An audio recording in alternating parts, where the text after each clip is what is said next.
तो देखो Steven strange, जिसे हम डॉक्टर स्ट्रेंज के नाम से भी जानते हैं, इसे मार्वल में सस्ता जादूगर एंड झोला छाप भी बोला जाता है। बट कॉमिक की बात करें तो कॉमिक में से डॉक्टर डूम का राइट हैंड भी बोला जाता है और ये डॉक्टर डूम के सारे काम करता है। एक्चुअली इससे धोने के काम भी करा जाते हैं। तो देखो आप डॉक्टर डूम एंड स्ट्रेंज को बेसिकली इस तरीके से इमेजिन कर सकते हो कि एक 5 स्टार होटल है जिसका ओनर डॉक्टर डूम है, बट वहाँ का जो मैनेजर है वो स्ट्रेंज है, जिसके डूम के कहने पर स्ट्रेंज सारी चीजें देख रहा है एंड मैनेज करता है। और यही सेम वो पीछे भी कर रहा था, अब वो डूम्सडे एंड सीक्रेट वॉर में भी करेगा, क्योंकि स्ट्रेंज डूम को एज अ विलन नहीं बल्कि एक सुपर हीरो मानता है और उसके साथ टीम अप करेगा और अवेंजर्स एंड एक्समैन कैरेक्टर्स को बीट आउट करेगा अपने एक्सपीरियंस एंड पावर के दम पर। जिससे आप बेसिकली डॉक्टर स्ट्रेंज को डूम का गुलाम बोल सकते हो या फिर उसे सेरेब स्ट्रेंज बोल सकते हो, जिसे लेकर डूम की तरफ से काफी सारी अपडेट्स ऑलरेडी निकल कर आती रहती है, फ्यूचर में कनेक्टेड रहती हैं। बट यहाँ बात निकल कर आती है कि स्ट्रेंज सेरेब स्ट्रेंज या फिर डूम का गुलाम बना कैसे। तो ये मैं आपको बताता हूँ। जिससे इसमें हार्ट डूम के साथ साथ लॉकी का भी है, जिससे डूम को ऑलरेडी ये पता था कि अवेंजर्स की टीम में इकलौता ऐसा कैरेक्टर है जिसके पास multiverse, magic and time travel का भी एक्सपीरियंस है या फिर वो कंट्रोल भी कर सकता है, और वो कोई और नहीं बल्कि डॉक्टर स्ट्रेंज ही था। जिससे डूम यहाँ पर स्ट्रेंज की ये सारी पावर्स देखकर उससे इम्प्रेस हो जाता और स्ट्रेंज को वो अपनी टीम में लेना चाहता था बट ले नहीं सकता था। बट यहाँ पे हेल्प करता है उसकी लॉकी, जिससे लॉकी स्ट्रेंज को नहीं जानता था बट स्ट्रेंज लॉकी को नहीं जानता था। जिससे ये दोनों डिफरेंट कैरेक्टर थे बट फिर भी लॉकी की ही वजह से एक्चुअली में स्ट्रेंज डूम के पास जाता, जिस वजह से डूम को एक नया गुलाम मिल जाता है एज ए सेरेब स्ट्रेंज के रूप में स्ट्रेंज। तो देखो आपके दिमाग में एक बात निकल कर आ रही होगी कि लॉकी को ऐसा क्या मिल रहा है जिससे वो स्ट्रेंज को डूम का गुलाम बना रहा है। तो आप ये सुनो। तो देखो आपको ये वाली बात तो पता है कि यूनिवर्स एंड मल्टीवर्स डिस्ट्रॉय हो रहा है और वो डिस्ट्रॉय हो रहा है सुपर हीरोज की वजह से, और मैं यहाँ पे नाम लूँ तो वो ज्यादातर हो रहा है अवेंजर्स की वजह से। और सबसे इंपॉर्टेंट जो कि मेरी नजर में हो रहा है वो हो रहा है स्टीवन स्ट्रेंज की वजह से, क्योंकि स्ट्रेंज जब मल्टीवर्स ऑफ द मैडर्स में वॉन्डर से बचते हुए भाग रहा था, अर्थ 828 में पहुंच रहा था, तो उससे पहले उसने हजारों यूनिवर्स में ट्रैवल करा था। हाँ वो कुछ सेकंड के लिए ही था बट हजारों यूनिवर्स में ट्रैवल करा था, और उन यूनिवर्स में डॉक्टर स्ट्रेंज एंड अमेरिका चार्वेज की एग्जिस्टेशन हो गई, जिसकी वजह से वो आगे फ्यूचर में कंटिन्यू हो गए। मतलब ये बोल सकते हो कि उन यूनिवर्स में डॉक्टर स्ट्रेंज को सब जानते होंगे या फिर अमेरिका चार्वेज को जानते होंगे, या फिर बेसिकली आप ये भी बोल सकते हो कि दो ऐसे कैरेक्टर थे जो आए थे कुछ सेकंड के लिए उस यूनिवर्स में, जो उसके बाद गायब हो गए। जिससे ये वाली मेमोरी उन यूनिवर्स के पीपल्स या फिर ह्यूमंस के दिमाग में होगी ही होगी, और इसी वजह से ये सारे इनकर्जन एक्चुअली में हो रहे हैं। जैसे सबसे पहला या फिर सबसे ज्यादा जो नाम निकल कर आता है वो एक्चुअली में स्टीवन स्ट्रेंज का ही निकल कर आता है। जैसे डॉक्टर स्ट्रेंज की ये टाइमलाइन इरेज नहीं हुई क्योंकि थ्रोन पर बैठा हुआ है लॉकी, और लॉकी ने सभी को फ्रीडम दे रखा है और एक्चुअली में टीवीए को छुट्टी दे रखी है, जिससे टीवीए किसी भी न्यू क्रिएट टाइमलाइन को इरेज नहीं कर रही और ना क्रिएट करने वाले एक्चुअली कैरेक्टर को पकड़ के टीवी में पनिश कर रही है। और वो इसलिए क्योंकि लॉकी ह्यूमंस से एक्चुअली में अपने आप को सुपीरियर मानता है, क्योंकि उसे लगता है कि ह्यूमंस वाले यूनिवर्स में सब कुछ ट्रिक था कि एक्चुअली में कोई टाइम ट्रैवल नहीं कर सकता है या फिर करेगा तो उसे टीवीए में ले जाकर पनिशमेंट मिलेगी। बट लॉकी ने यहाँ पर ये सब कुछ चेंज कर दिया है, सबको फ्रीडम दे रखा है। मतलब ये है कि आप कुछ भी करो, कैसे भी करो, कितनी बार भी यूनिवर्स ट्रैवल करो, कितनी बार भी फ्यूचर में जाओ, पास्ट में जाओ, आपके ऊपर कुछ भी नहीं होगा। जिससे शायद तुम्हें याद होगा कि जब ह्यूमंस टाइमलाइंस को कंट्रोल कर रहा था तो उस टाइम पर अवेंजर्स ने टाइम ट्रैवल करा था बट टीवी वालों ने उसे टच भी नहीं करा था। और ये हम लॉकी की बात करते तो लॉकी ने थोड़ा सा मजाक कर दिया या फिर टाइम ट्रैवल कर लिया था, उसके बाद टीवी वाले लॉकी को पकड़कर टीवी ले जाते, जिसके बाद उसे नंगा कर देते और एक्चुअली में पनिश करते हैं। बट लॉकी को ये नहीं पता है कि जितनी बार भी कैरेक्टर्स या फिर ह्यूमंस टाइम ट्रैवल करेंगे उससे इनकर्जन्स क्रिएट होंगे, मतलब अल्टरनेट टाइमलाइंस ब्रांचेस क्रिएट होंगी, जिसके बाद यूनिवर्स मल्टीवर्स इनकर्जन्स की तरफ जाएंगे, जो कि ऑलमोस्ट जा ही रहे हैं। जिससे नो डाउट लॉकी आज के टाइम में मल्टीवर्स गॉड बन चुका है, जिसको सब पसंद कर रहा है, बट वो आज भी ह्यूमंस से नीचे है। जिससे तुम खुद इमेजिन करो कि एक्चुअली ह्यूमंस मल्टीवर्स, यूनिवर्स, इन सभी को काफ़ी सालों से, मतलब इटर्निटी से ज़्यादा टाइम पे उसे हैंडल करता आ रहा है। जैसे ना तो डॉक्टर डूम हुई, ना सीक्रेट वॉर होने वाली थी, ना और कोई बड़े इनकर्जन्स हो रहे थे। बट जब से लॉकी थ्रोन पर बैठा है, जब से ही सारे incursions, multiverse, Doctor Doom, secret war और यूनिवर्स इनकर्जन्स की तरफ जा रहा है, जिसके बाद डॉक्टर डूम बिग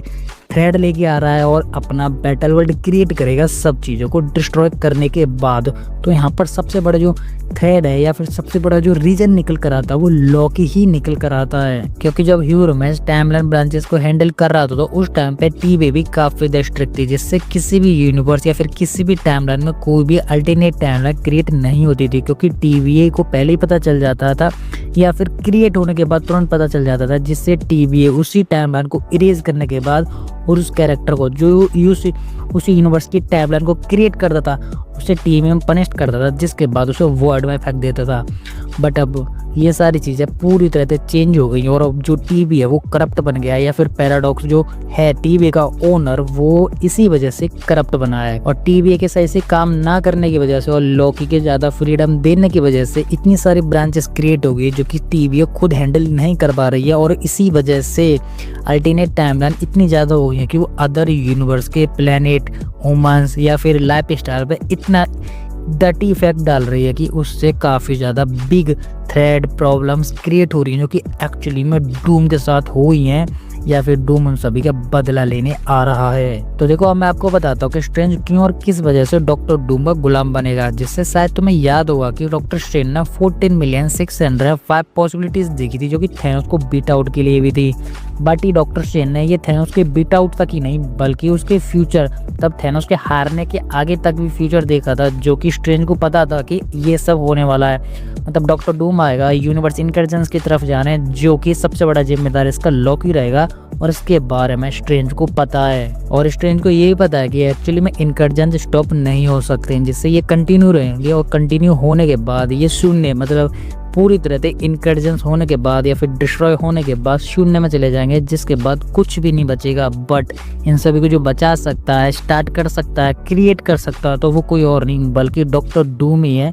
जो कि बैटल वर्ल्ड क्रिएट करने के बाद स्टार्ट करेगा। और इसी वजह से स्ट्रेंज डूम का साथ देगा, क्योंकि डूम इनकर्जन्स के बाद बैटल वर्ल्ड क्रिएट करने वाला है, जिसके अंदर सभी यूनिवर्स कैरेक्टर होंगे, सभी एग्जिस्ट कैरेक्टर होंगे, और एक्चुअली में उन सभी के सारे रिसोर्सेज भी होंगे। तो देखो मैं यहाँ पर आपको बात और क्लियर कर देता हूँ कि शेरिफ स्ट्रेंज, जैसे जो कि स्ट्रेंज का दूसरा नाम है, ये उसे बैटल वर्ल्ड में मिलेगा। बट उससे पहले शेरिफ स्ट्रेंज वोंग से बिग बैटल करेगा, अवेंजर्स से बिग बैटल करेगा, एंड एक्समैन कैरेक्टर से बिग बैटल करेगा, क्योंकि शेरिफ स्ट्रेंज मतलब अपना स्टीवन स्ट्रेंज का झोला छाप है, उसे सब लोग एज एक आइडेंटिटी मानते हैं, एक अच्छाई का प्रतीक। बट अब उन्हें क्या पता है कि ये डॉक्टर डूम का साथ देगा। जब डॉक्टर डूम की फाइट से मतलब साइड से स्ट्रेंज फाइट करने आएगा अपने सुपर हीरो से, तो उन्हें पता चलेगा कि एक्चुअली मैं अपना स्ट्रेंज करप्ट बन चुका है। बट उन सभी को नहीं पता है कि डूम जो कर रहा है या फिर स्ट्रेंज जो कर रहा है वो आगे यूनिवर्स को डिस्ट्रॉय को क्रिएट करने के बाद एक्चुअली में खुद का बैटल वर्ल्ड क्रिएट करेगा,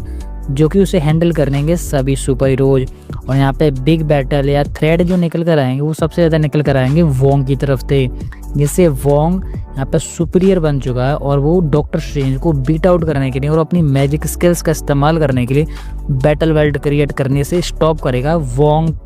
एज अ स्ट्रेंज को। बट स्ट्रेंज डूम के कहने पर वोंग, अवेंजर्स, एक्समैन या फिर म्यूटेंट या फिर जितने भी और कैरेक्टर्स आएंगे या फिर फंटास्टिक कैरेक्टर्स हैं उन सभी को ब्रेक डाउन कर देगा, और इसके बाद बैटल वर्ल्ड क्रिएट होगा ही होगा, और ये होगा सीक्रेट वॉर के एंड ऑफ द पार्ट में। तो देखो ये सब मैंने आपको बता दिया कि स्ट्रेंज किस तरीके से डूम के साइड जाएगा एंड इसमें लॉकी का क्या रोल था। बट अब मैं आपको बताता हूँ कि इसमें सबसे बड़ा डॉक्टर डूम का क्या रोल है। तो देखो इनकर्जन्स के बाद डॉक्टर डूम बैटल वर्ल्ड ही क्रिएट करेगा, जिससे वो बैटल वर्ल्ड में उन सभी कैरेक्टर्स को अपना गुलाम बनाएगा एज उनकी आइडेंटिटी इरेज करने के बाद। बट ये वाली बात ना लॉकी को पता है ना ही शेरिफ स्ट्रेंज मतलब अपने झोला छाप स्ट्रेंज को पता है। तो देखो मैं यहाँ पर आपको एक बात और क्लियर कर देता हूँ, जब डॉक्टर डूम अवेंजर्स या फिर सभी कैरेक्टर्स की आइडेंटिटी इरेज करेगा उसमें डॉक्टर स्ट्रेंज भी होगा, और स्ट्रेंज की आइडेंटिटी तब तक इरेज होगी जब तक वो सभी अवेंजर्स को पहचान रहा होगा, और उसके बाद डूम अलग से ही अपनी पावर्स का इस्तेमाल करके स्ट्रेंज की आइडेंटिटी क्रिएट करेगा, जिसमें डूम ही उसका सुपीरियर होगा एज अ गॉड। बट इसी के साथ यहाँ एक ऐसा कैरेक्टर भी होगा जिसकी आइडेंटिटी डॉक्टर डूम इरेज नहीं कर सकता या फिर नहीं कर पाएगा, और वो कैरेक्टर कोई और नहीं बल्कि तूफान का देवता थॉर होगा। और थॉर ही वो कैरेक्टर बनेगा जो कि सीक्रेट वॉर में सभी कैरेक्टर्स को उनकी रियल आइडेंटिटी याद दिलाएगा, और उसके बाद big better and big team create करेगा डॉक्टर डूम के खिलाफ, जिससे डॉक्टर डूम बीट आउट हो जाएगा और डॉक्टर डूम का काम तमाम। और आपको क्या लगता है कि थॉर सीक्रेट वॉर में सभी कैरेक्टर्स की आइडेंटिटी वापस ला सकता है या नहीं, या फिर उनको एज अ टीम में क्रिएट कर सकता है या फिर नहीं, वो आप मुझे कमेंट में बताएं। तो यही थी सारी डिटेल अपडेट एंड स्टोरीज जिनको मैंने आपको काफी इजी एंड सिंपल वे में एक्सप्लेन करने की पूरी कोशिश की। और फिर भी मैं यहाँ पर किसी भी अपडेट को मिस कर देता हूँ तो वो आप मुझे कमेंट में बता सकते हो, जिसे मैं अपनी नेक्स्ट वीडियो में कवर कर लूंगा। तो उसी के साथ अब ये वीडियो खत्म होने वाली है और आपको हमारी इंटरेस्टिंग वीडियो पसंद है तो लाइक कर दें। और इसी के साथ आप इस चैनल पर नए हैं तो चैनल को सब्सक्राइब कर लें और सब्सक्राइब करने के साथ साथ हमारे इस बेल आइकन को भी ऑल पर सेट कर लें, जिससे कि आपको हमारे इस चैनल की किसी भी नई वीडियो की अपडेट इजीली मिल सके। तो अब मैं इस वीडियो को यहीं पे एंड करता हूँ। तो आप हंसते रहिए, मुस्कुराते रहिए और अपनी फैमिली के साथ खुश रहिए। तो मैं मिलता हूँ आपको किसी और ऐसी हमारी मजेदार वीडियो में, तब तक के लिए गुड बाय।